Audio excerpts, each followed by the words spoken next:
Twongere tubasuhuze mwebwe mudahwema kudukurikirana umunsi ku munsi. Twongeye kubashimira ubufatanye bwanyu n'uburyo mukurikirana ibiganiro byacu, ariko wowe ukihagera uyu munsi turagusaba kandi subscribe kugira ngo ujye uhora ubona ibiganiro byacu.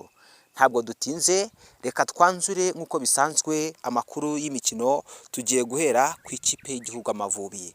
Abantu benshi barimo baribaza uburyo shampiyona ishobora guhagarikwa iminsi ingana gutya cyangwa se iminsi irenga ukwezi, dore ko ari ibintu biri mu matama y'abantu benshi hirya no hino mu bakunzi b'imikino.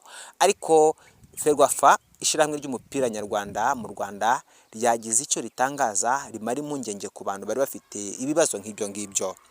Impamvu shampiyona y'u Rwanda yarutishijwe ikipe y'igihugu Amavubi, iyo niyo ngingo nyamukuru nshaka ko tuganiraho umunsi nk'uyu nguyu. Ndabashimiye.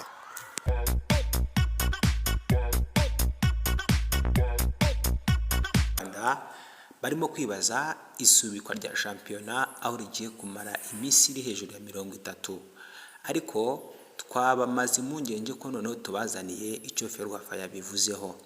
Shampiyona y'icyiciro cya mbere mu Rwanda igiye kumara iminsi 52 itaba, kubera imikino y'ikipe y'igihugu Amavubi mu marushanwa irimo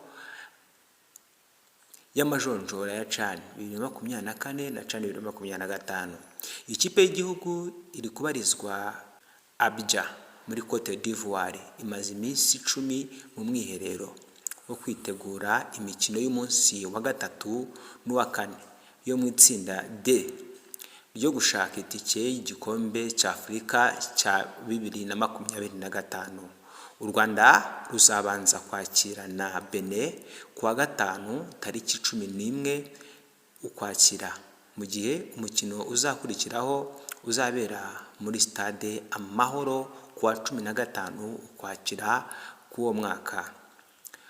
Ni umukino abanyarwanda bayiteguye, bakoze hasi no hejuru, bagiye hakurya no hakuno, yewe bambutse n'amazi, bateye amaso hakurya no hakuno, bararanganya amaso mu bihugu by'i Burayi bashakisha abana bafite impano b'abanyarwanda, abo barabitabaje. Kubera iyi myiteguro y'ikipe y'igihugu Amavubi yatangiye kuwa 30 Nzeri, shampiyona iheruka gukinwa uwo munsi ubwo Police FC na Vision FC zasubiragamo umukino zanganyijemo ubusa ku busa nyuma yo gusubikwa bitewe n'imvura.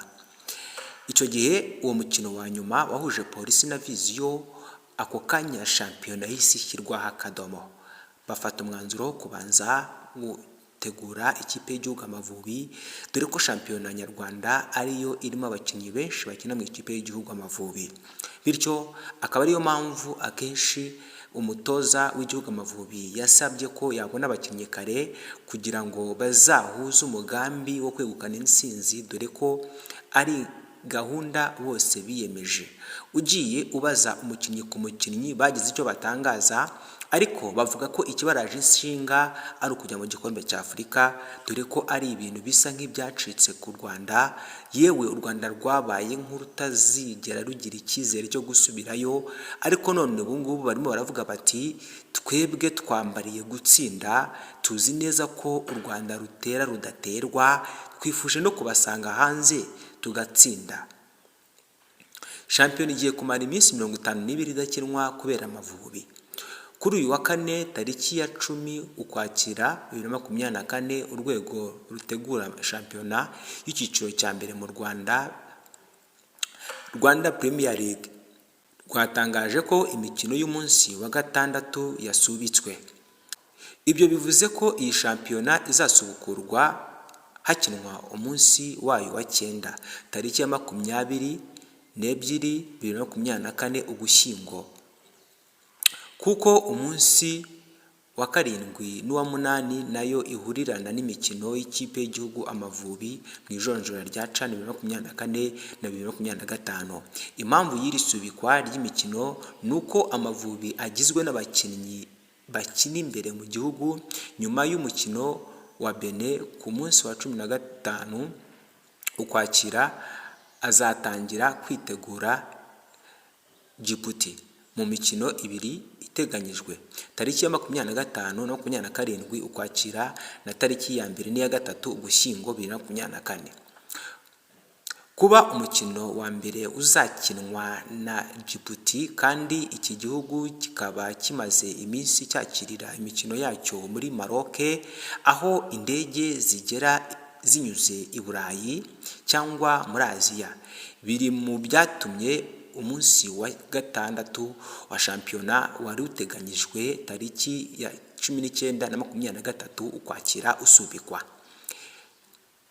Byongeraho kandi ko tariki ya 2 n'iya tariki ya 3 Ugushyingo hari umukino wa karindwi, aribwo hazakinwa umukino wo kwishyura u Rwanda ruzakinamo Djibouti, mu gihe mu byumweru bibiri bizakurikiraho hari imikino y'ikipe y'igihugu nkuru izahura na Nigeria na Libya mu gushaka itike ya CHAN 2025. Hari abibaza impamvu shampiyona ishobora kumara igihe kingana gutyo idakinwa kubera amavubi, kandi ibindi bihugu imikino ikomeza, nyamara bizakina n'ikipe y'igihugu amavubi, ariko u Rwanda rwo rukazaba rwarahagaritse shampiyona mu gihe abandi bazakina bo shampiyona izaba ikomeje. Amakuru dukesha ikinyamakuru igihe.com yamenye nuko umutoza Frank Rapitra yasabye ko yajya ahabwa abakinnyi mu kipe y'igihugu iminsi 12 mbere y'uko bakina umukino. Ubusanzwe Spitra yajyaga iminsi nibura 10 mbere y'umukino 7 ukwakira na tariki ya 2 n'iya 3 Ugushyingo 2024.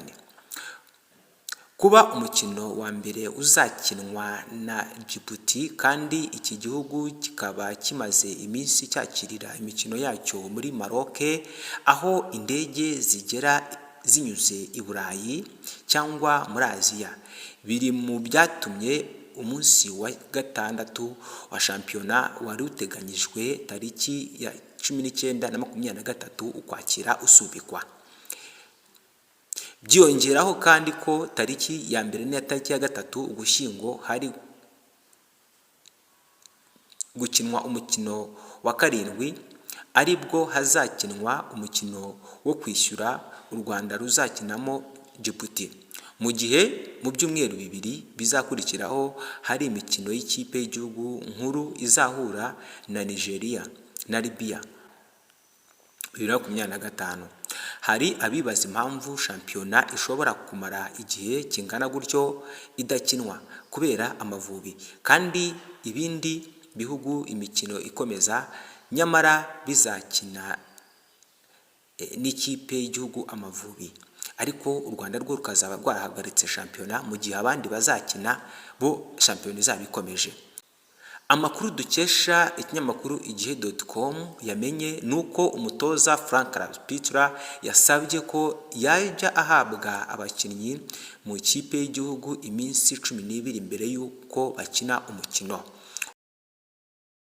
Bakora mu makipe mu bijyanye n'imbaraga ruri hasi ku buryo asa n'utangirira kuri zero.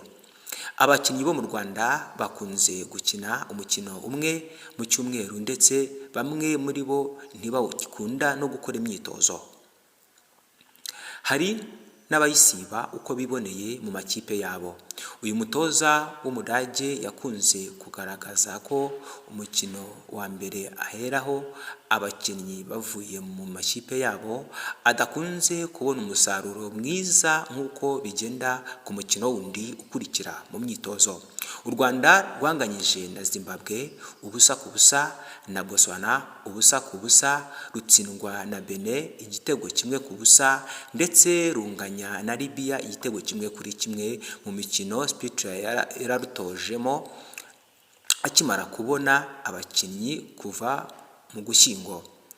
Mu gihe ikipe y'igihugu amavubi yatsinze Afurika y'Epfo 2-0, Madagascar 2-0, Lesotho 1-0, ikanganya na Nigeria 0-0 mu mikino yakinaga ku nshuro ya kabiri kuva mu Gushyingo kugeza muri Nzeri uyu mwaka. Ni ikipe y'igihugu Amavubi ikomeje gushimisha abakunzi bayo mu Rwanda ndetse no hanze, dore ko uyu mutoza urebye uburyo yakinnye n'uburyo yakiriwe hanze n'uburyo yakiye mu Rwanda, ureba ko byibura hari ikinyuranyo n'abari bamubanjirije.